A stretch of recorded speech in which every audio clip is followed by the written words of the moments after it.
우리에게 주시는 하나님의 말씀은 신약성경 요한복음 17장 14절로 21절 말씀입니다. 주보에 20절까지로 되어 있는데요, 21절까지 읽도록 하겠습니다. 요한복음 17장 14절로 21절 말씀을 한 절씩 교독합니다. 내가 아버지의 말씀을 그들에게 주었사오매 세상이 그들을 미워하였사오니 이는 내가 세상에 속하지 아니함 같이 그들도 세상에 속하지 아니함으로 인함이니이다.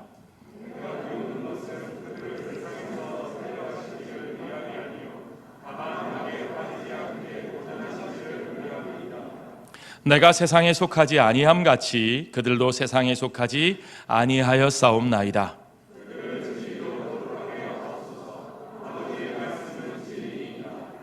아버지께서 나를 세상에 보내신 것 같이 나도 그들을 세상에 보내었고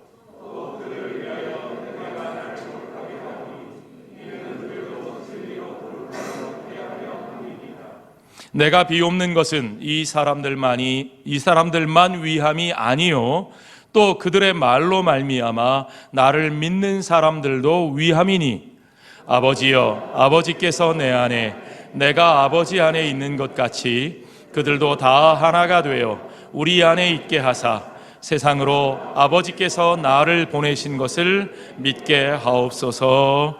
아멘. 여러분, 요한복음 17장은 우리 주님께서 이제 십자가 지시고 세상을 떠나시기 전에 제자들을 위하여, 이 땅에 남겨질 제자들을 위하여 기도하신 대제사장적 기도의 내용입니다. 우리 주님께서 이때의 제자들을 위하여 기도하시면서 그 당대의 예수님 당시의 제자들을 위해서만 기도하신 것이 아니고 오늘 본문의 20절에 보니까 내가 비옵는 것은 이 사람들만 위함이 아니요 또 그들의 말로 말미암아 나를 믿는 사람들도 위함이다 라고 말씀하셨습니다. 이 말씀이 무슨 뜻입니까? 당대의 그 12 제자들 뿐만 아니라 그들의 복음 전파를 통해서 예수 그리스도를 믿게 될 후대의 그리스도인들, 그러니까 오고 오는 세대의 모든 교회들을 위해서 주님이 기도하신 내용이라고 우리가 그렇게 이해할 수 있는 겁니다. 자, 여러분, 주님이 오는 세대의 교회들을 위해서 기도하신 내용이다. 그것이 무슨 뜻입니까? 생각해 보십시오. 여러분의 자녀들을 위하여 여러분이 기도한다면 주님, 우리 자녀가 이러이러한 사람이 되게 해주십시오. 이러이러한 인생을 살게 해주십시오. 그렇게 기도하시잖아요. 그러면 그 내용은 곧 뭡니까? 내가 바라는 자녀들의 모습, 바로 그 내용이 그런 거 아니겠습니까? 이 말씀이 바로 그와 같습니다. 우리 주님이 오고 오는 세대의 교회들을 위하여 기도하셨다면 그러면 그 내용은 곧 주님이 바라시는 교회의 모습을 그려주고 있다는 뜻입니다. 주님이 바라시는 교회의 모습, 교회를 향한 주님의 바람, 그것이 무엇인지 이 1월달 연초에 저와 여러분이 함께 오늘 확인해보고 우리가 그러한 교회가 되기 위하여, 우리가 그러한 방향으로 나가기 위하여 우리 자신들을 돌아보는 이 시간이 되기를 주의 이름으로 축원합니다. 자, 먼저 주님이 우리를 위하여 기도하실 때에 가장 중요한 것은 우리가 말씀의 공동체가 되는 것입니다. 우리 교회가 영원히 추구해야 할 세 가지 방향성이 있는데 그것은 성경적 교회, 선교적 교회, 개혁적 교회의 모습입니다. 그 중에 첫 번째가 바로 성경적 교회라는 거죠. 말씀의 공동체라는 겁니다. 여러분, 우리 삶의 모든 영역 속에서 오직 하나님의 말씀만이 우리의 신앙과 삶의 최종적인 권위가 되신다는 사실을 믿으십니까? 그렇습니다. 그것이 중요합니다. 하나님의 말씀, 예수 그리스도는 그 말씀을 우리에게 주시기 위하여 이 땅에 오셨다고 하셨습니다. 아니, 예수님 자신이 그 말씀이라고 우리에게 말씀하셨습니다. 예수님 자신의 그 말씀으로써 천지와 만물을 창조하신 하나님의 로고스, 하나님의 말씀으로 이 땅에 오셔서 그 말씀을 우리에게 주셨다는 거지요.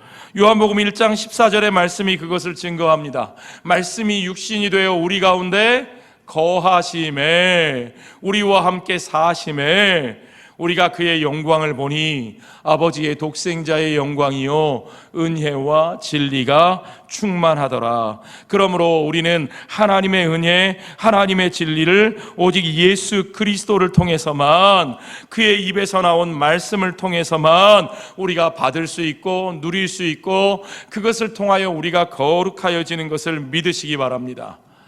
17절에 그들을 진리로 거룩하게 하옵소서. 아버지의 말씀은 진리니이다. 오직 진리이신 그 말씀을 통해서 우리를 새롭게 하시고 우리를 거룩하게 하시는 것입니다. 여러분, 말씀 중심의 교회가 된다는 것, 오직 말씀이라는 건, 야, 우리 교회는 똑똑한 사람들만 다녀야 돼, 우리 교회는 수준이 높아, 우리 교회는 맨날 성경 공부만 해, 성경 달달 외워, 그런 뜻이 아니고요. 여러분, 오히려 말씀 앞에 선 사람은 그 말씀 앞에 겸손해지고, 말씀을 깨달은 사람은 가슴이 뜨거워지고, 그래서 그의 실천이 변화되어서 사랑의 사람으로, 은혜의 사람으로, 나눔의 사람으로 변화되는 것을 믿으시기 바랍니다.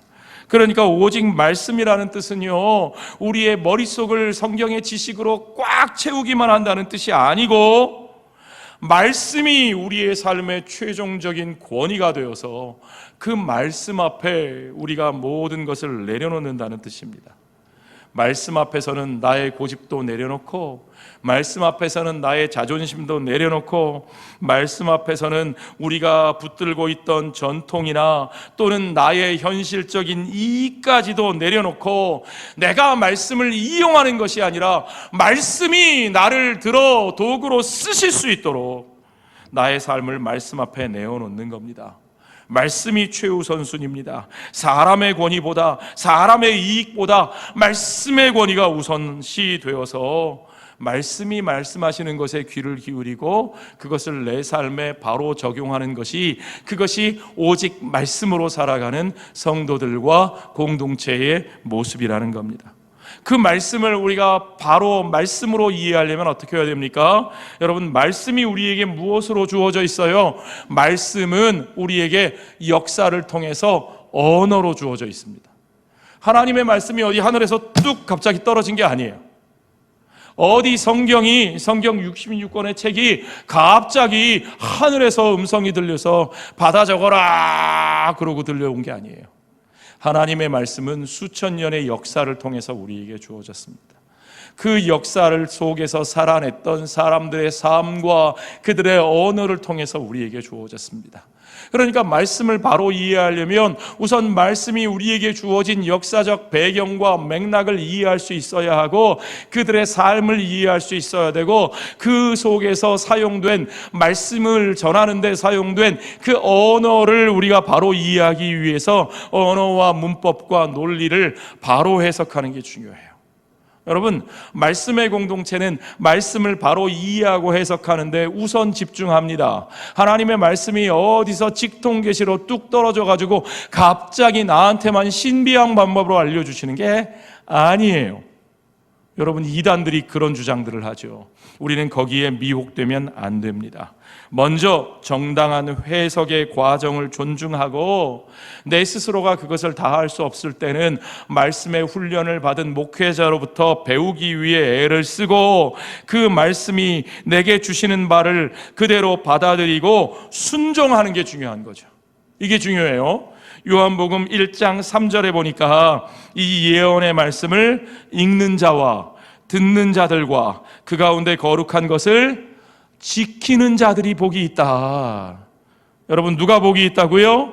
읽는 자와 듣는 자와 그리고 지키는 자들이 복이 있다, 그겁니다.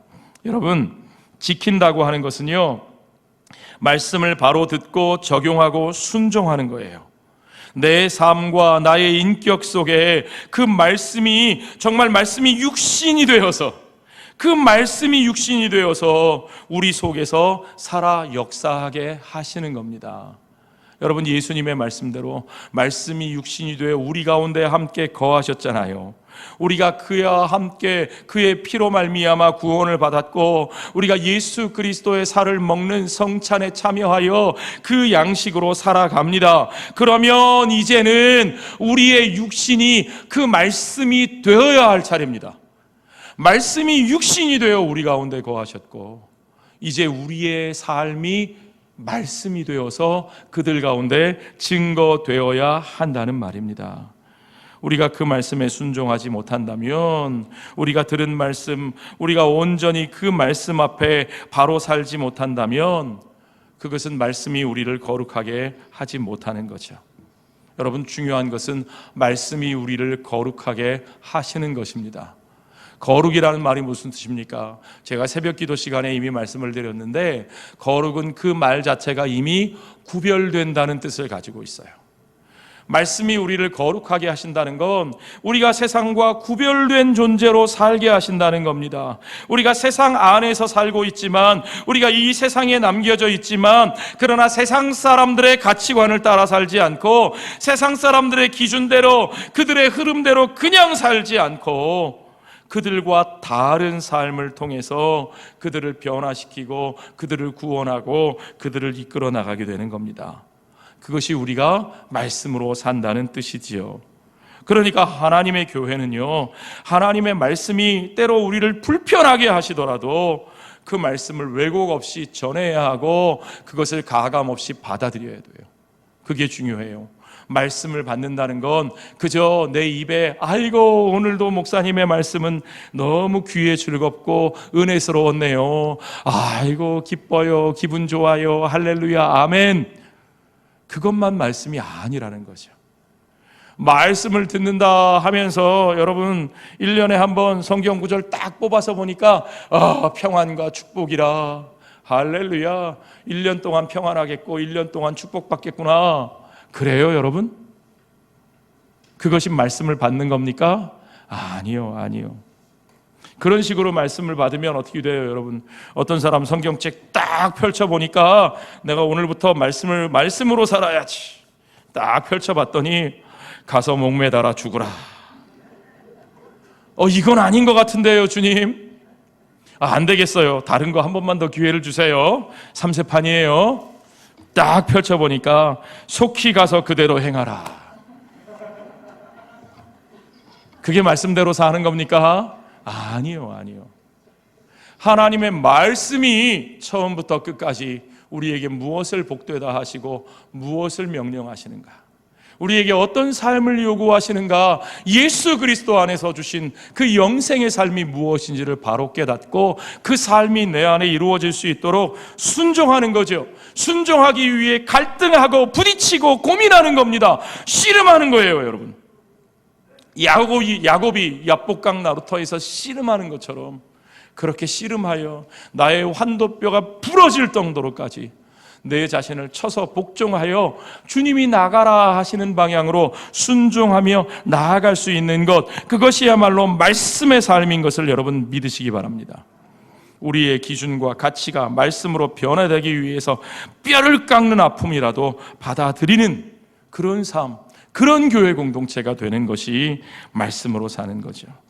여러분, 개신교인은 바로 그렇게 말씀 위에 서는 사람들입니다. 말씀의 권위보다 우리 위에 설 수 있는 것이 아무것도 없습니다. 어떤 인간의 전통이나 직분이나 권위도 그 말씀 위에 설 수 없습니다. 모든 것이 말씀으로부터 나와 말씀이 우리를 바꾸어가는 말씀 중심의 교회, 성경적인 교회가 되기를 주의 이름으로 축원합니다. 우리는 또한 은혜와 성령의 공동체가 되어야 합니다. 교회는 주의 은혜로 서고 주의 성령이 세워가시는 거예요. 여러분, 교회는 하나님의 절대 주권과 하나님의 선하심과 하나님의 신실하심을 믿는 그 믿음 안에서 그 은혜로 부르심을 받아 세워졌습니다. 에베소서 2장 8절로 9절을 보세요.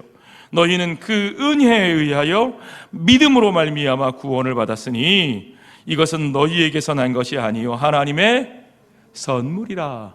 값없이 주신 선물이라. 행위에서 난 것이 아니니 이는 누구든지 자랑하지 못하게 함이라. 여러분, 행위에서 난 것이 아니다라는 말씀을 오해하지 마세요. 믿음의 행위가 필요 없다, 믿음만 있으면 행위는 소용없다, 그런 뜻이 아닙니다. 어떤 사람들은 그런 식으로 착각해서 아무렇게나 살아도 된다라고 말하는데 그런 뜻이 아니고요. 이것은 그 행위가 누구로부터 나온 것인가를 바로 알라는 거죠. 믿음이 있는 사람은 믿음의 행위가 나옵니다. 믿음의 열매가 맺힙니다. 그러나 그 행위가, 그 열매가 누구로 말미암은 것입니까? 나로 말미암은 것인가요? 아니요. 그 믿음과 그 행위와 그 모든 열매가 다 나로 말미암은 것이 아니라 주의 은혜의 선물로 주신 성령으로 말미암은 것임을 믿으시기 바랍니다. 그러므로 여러분, 우리 믿는 사람들은, 주의 몸된 교회는 결단코 사람의 공로를 인정하지 않습니다. 우리는 공로주의를 거부해야 됩니다. 우리는 주 앞에 행한 모든 것에 대해서 보상받기 위해 행하는 사람들이 아닙니다. 믿으시면 아멘 하십시오. 우리는 이미 받은 은혜에 감사해서 그 은혜의 삶을 하나님 앞에 마땅히 드려야 하는 것을 믿으시기 바랍니다. 그러므로 교회는 경쟁과 보상과 그런 것들을 부추겨서 그것을 통해서 무언가 이루려고 하고 그것을 통해서 외형을 키우려고 하는 것 아닙니다. 그건 복음적인 교회가 아니에요, 여러분. 다만 우리에게는 하나님이 값없이 주신 은혜에 대한 정말 조건 없는 감사와 자발적인 헌신만이 존재하는 것을 여러분 믿으시기 바랍니다. 그 자발적인 헌신에 어떤 인간적인 보상을 갖다 붙이면 오히려 그것이 자발적인 헌신이 안 되는 거죠. 우리의 헌신을 오히려 어둡게 만드는 겁니다. 고린도전서 12장 3절에 보니까 그러므로 내가 너희에게 알리노니 하나님의 영으로 말하는 자는 누구든지 예수를 저주할 자라 하지 아니하고 또 성령으로 아니하고는 누구든지 예수를 주시라 할 수 없다 그랬습니다. 성령으로 아니하고는 예수를 주라고 고백할 수도 없다. 우리의 믿음도 우리의 믿음이라고 말을 하지만 우리가 스스로 믿은 것이 아니고 누가 믿게 하신 것이다? 성령께서 믿게 하신 것이다. 그러므로 우리는 믿음조차도 우리의 것으로 내세우고 자랑할 수 없는 사람들이다. 그렇습니다. 주의 교회는 오직 은혜로 세워지고 오직 성령으로 역사하는 것을 믿으시기 바랍니다. 오직 성령이 우리를 깨닫게 하시고 비추시지 아니하면 우리는 말씀을 깨달을 수도 없고 이해할 수도 없는 사람들입니다. 그러므로 우리 안에 일어나는 모든 역사, 모든 말씀과 은혜의 역사는 성령이 이루어 가시는 역사입니다. 우리는 말씀과 기도와 성례전을 통하여 그 성령이 우리 가운데 은혜 주시는 방편을 통하여 주님이 주시는 그 모든 것들을 누리며 살아갈 수 있습니다. 그러므로 교회는 사람의 공동체가 아니라 진정한 성령의 공동체라는 사실을 여러분 믿으시기 바랍니다. 우리 모두는 예수를 주로 믿음과 동시에 우리 가운데 임하시는 하나님의 성령의 내주하심을 경험하며 삽니다. 성령이 이미 우리 안에 살고 계신 거예요. 여러분 그걸 아셔야 돼요. 어떤 사람들이 여러분에게 와서 여러분을 자꾸 미혹해 합니다. 예수 믿으세요? 아, 네, 예수 믿죠. 자신 있게 대답해요. 그러면 구원의 확신이 있으세요? 오늘 죽어도 천국 가실 수 있으신가요? 조금 그 다음엔 대답이 느려져요. 글쎄요 하다가 뭐 그런 것 같아요. 세 번째 질문이 더 힘들게 만듭니다. 그러면 성령 받으셨나요? 성령 받으셨나요? 뭐라고 대답하시겠어요? 여러분은 성령 받으셨나요? 주저하지 마시고 네! 라고 대답하셔야 됩니다. 왜요? 우리가 예수 믿는 사람이기에 우리 안에 예수 그리스도가 거하시고 우리 안에 사시는 예수 그리스도의 영이신 성령님이 예수 그리스도와 함께 저와 여러분 가운데 내주하시고 동행하시고 인도하시는 것을 여러분 믿으시기 바랍니다. 예수 믿는 것과 성령 받는 것은 결코 둘로 나누어질 수 없는 겁니다. 예수 믿었어도 또다시 무슨 성령을 다시 받아서 무슨 입신하고 방언해서 무슨 어디 저 기도원 가서 나무뿌리 2개 정도 뽑아야 성령 받은 게 아니에요.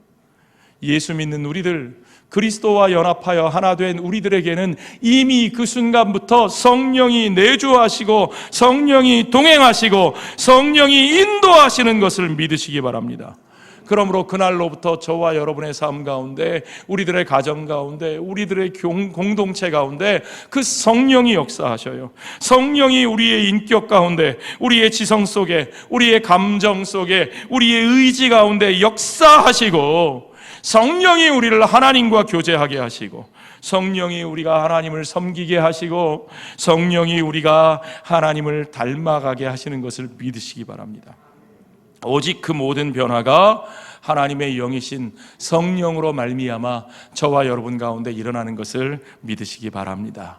그러므로 우리는 처음부터 끝까지 그 모든 것들을 하나님의 은혜로 성령의 인도함 가운데 세워나가는 은혜의 공동체, 성령의 공동체여야 하는 것을 여러분 믿으시기 바랍니다. 교회는 선교적 교회가 되어야 합니다. 선교적 교회라는 말은 세상을 향하여 열린 공동체가 되어야 한다는 뜻입니다. 여러분, 주님 말씀하신 것처럼 우리는 세상에 속한 사람이 아니죠. 주님 자신이 세상에 속하지 아니하셨기에 주님께 속한 그의 제자들도 세상에 속하지 않았다고 말씀하셨습니다. 그러면 주님이 세상을 떠나실 때 우리들도 그냥 같이 데려가시면 좋겠는데 주님이 우리는 이 세상 속에 남겨두셨어요. 그런데 사실은요, 주님이 우리를 세상에 남겨두신 것이 아니라 우리를 세상 가운데 보내신 겁니다. 그러니까 세상이 우리를 미워합니다. 우리가 세상과 다르니까 세상이 우리를 미워합니다. 우리가 세상에 핍박을 받을 수밖에 없습니다. 그러나 그럼에도 불구하고 우리가 이 땅에서 살아가야 하는 것은 이 땅에서 우리를 보내신 주님의 맡기신 사명이, 미션이 우리에게 있기 때문이죠. 여러분, 그것이 미션, 성경이 선교라고 말하는 바로 그것입니다. 미션은 다른 게 아닙니다. 우리가 선교라고 번역하면 꼭 어디가 우리 해외 먼 데 가서 우리가 꼭 무슨 선교사로 우리가 복음 전해야만, 다른 나라에 가서 복음 전해야만 선교라고 생각하기 쉬운데, 아니요. 선교는 주님이 우리를 이 땅에 보내신, 주님이 이 땅에서 우리에게 맡기신 주님의 백성으로서의 모든 사명을 말하는 겁니다. 그 모든 사명이 선교입니다. 우리는 그 선교를 위해 보내심을 받은 청지기들이고 세상 속에서 일하는 그리스도의 몸으로 세워졌다는 거죠. 세상 속에 남겨진 그 교회를 위하여 주님은 15절 16절에 이렇게 기도하십니다. 내가 비옵는 것은 그들을 세상에서 데려가시기를 위함이 아니요, 다만 악에 빠지지 않게 보전하시기를 위함이니이다. 세상에 살면서도 세상을 따라가지 않고 세상의 악에 빠지지 않고 하나님의 백성의 정체성을 지켜가며 살아가도록, 또한 내가 세상에 속하지 아니함 같이 그들도 세상에 속하지 아니하였사옵나이다. 자, 여러분, 18절에 보니까 주님은 아버지께서 나를 세상에 보내신 것 같이 나도 그들을 세상에 보내었노라고 말씀하셨습니다. 아버지께서 예수 그리스도 그의 아들 독생자를 이 땅에 보내셔서 그로 말미암아 이 땅의 사람들 가운데서 이 땅의 사람들과 함께하며 그들의 아픔과 눈물을 닦아주고 그들을 치유하고 그들을 위하여 피 흘려 십자가에 죽으시며 그들의 모든 죄를 짊어지고 그들을 대신하여 죽으시고 죽음 가운데서 죄와 사망의 권세를 이기시고 부활하사 그 모든 구속의 완성을 이루신 그 사명을 주셨던 것처럼 이제 그리스도의 몸으로 세우심을 받은 이 땅의 주님의 제자들에게는 이제 주님이 이루신 그 복음의 역사, 그 은혜의 역사를 증거할 사명을 그들에게 맡겨주셨다는 거죠. 그 증인된 사명을 통해서 그 복음의 역사, 은혜의 역사, 사랑과 용서와 희생과 섬김의 생명의 메시지를 들고 세상 속에 나아가서 그 하나님 나라의 역사를 그들 가운데 선포할 뿐만 아니라 그 하나님 나라의 가치를 우리의 모든 삶을 통해서 살아내게 하시는 것이 우리 주님이 우리에게 주신 사명인 것을 여러분 믿으시기 바랍니다. 우리 주님 다시 오실 그날까지 우리 주님이 다시 오실 때에 이 땅에 주님이 이루시는 그 구속의 그 생명의 가치, 그 하나님 나라의 가치가 온전히 새하늘과 새 땅으로 이 땅에 이루어지는데, 그 새하늘과 새 땅이 이루어질 때까지 이 땅 위에서 이미 그 나라에 속한 백성으로 그 가치를 선포하며 그 가치를 이루어가는 삶이 우리들의 삶입니다. 교회 안에서뿐만 아니라 우리의 직장에서, 학문, 정치, 문화, 예술, 가정, 그 모든 영역 속에서 그 하나님 나라의 그 가치가 이루어져 가도록 살아가는 우리의 삶, 그러므로 그 삶은 주님 다시 오시는 그 마지막 날의 삶과 서로 끊어져 있는 것이 아니라 연결되어서 함께 이루어가는 삶이기에, 오늘 우리의 이 땅에서의 하루하루의 삶이 너무나 소중하고 너무나 가치 있고 너무나 의미 있다는 사실을 여러분 반드시 기억하셔야 합니다. 마지막으로 주님이 바라시는 교회의 모습은 개혁적인 교회입니다. 그들을 진리로 거룩하게 하옵소서. 아버지의 말씀은 진리이니이다. 진리이신 주의 말씀으로 거룩하여지고 새로워지는 교회, 그것이 우리가 꿈꾸는 건강한 장로교회 제도를 통해서 한 걸음씩 한 걸음씩 다가가게 되는 겁니다. 왜 장로교회 제도여야 하느냐? 왜 교황이 다스리지 않고, 왜 한 사람이 교회의 모든 전권을 휘두르면 편할 텐데 왜 장로교 정치 제도가 중요하냐? 여러분, 인간이 연약하기 때문입니다. 여러분 앞에 서 있는 인간, 여러분 앞에 서 있는 이 목사, 비록 하나님의 말씀을 전하고 있지만 저도 죄인인 것을 여러분 아시죠? 저도 먹고 똥 싸고 저도 화장실 갑니다. 예. 저도 울고 웃고 화내고, 저도 실수하고 넘어지고, 저도 여러분과 똑같은 죄인입니다.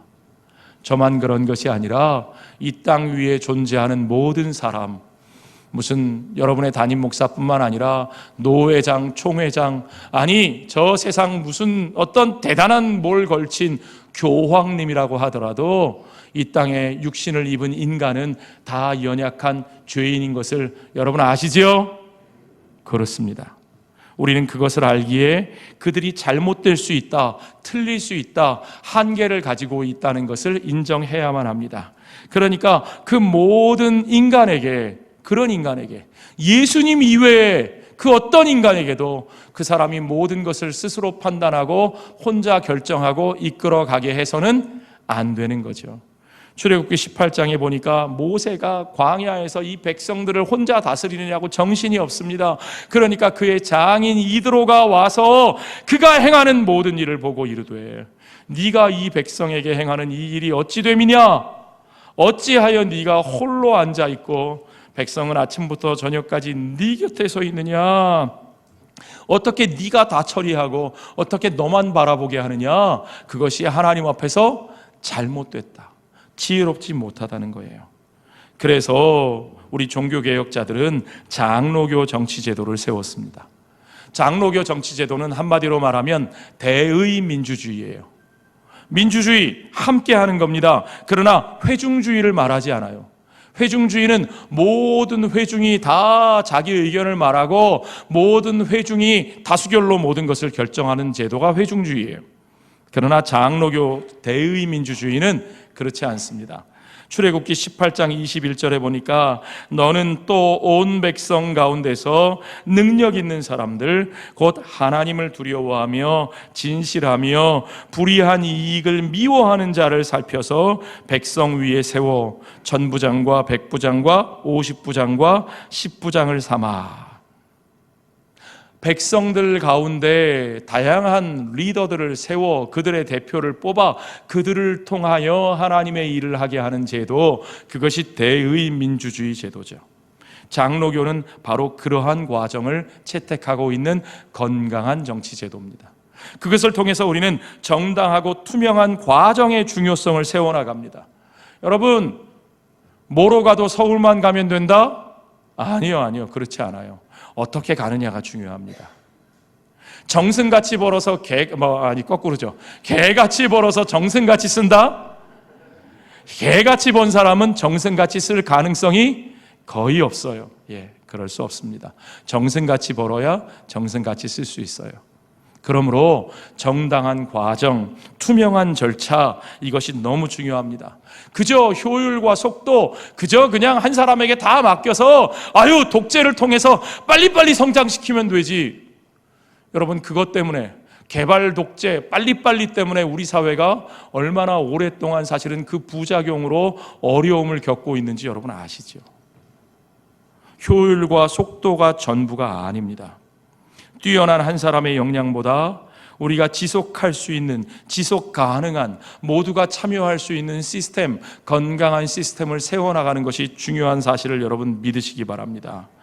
그러므로 고린도전서 7장 7절에 보니까 바울은 나는 모든 사람이 나와 같기를 원하노라. 그러나 각각 하나님께 받은 자기의 은사가 있으니 이 사람은 이러하고 저 사람은 저러하니라. 서로 다른 은사를 따라 서로 다른 모습으로 함께 섬겨가는 거죠.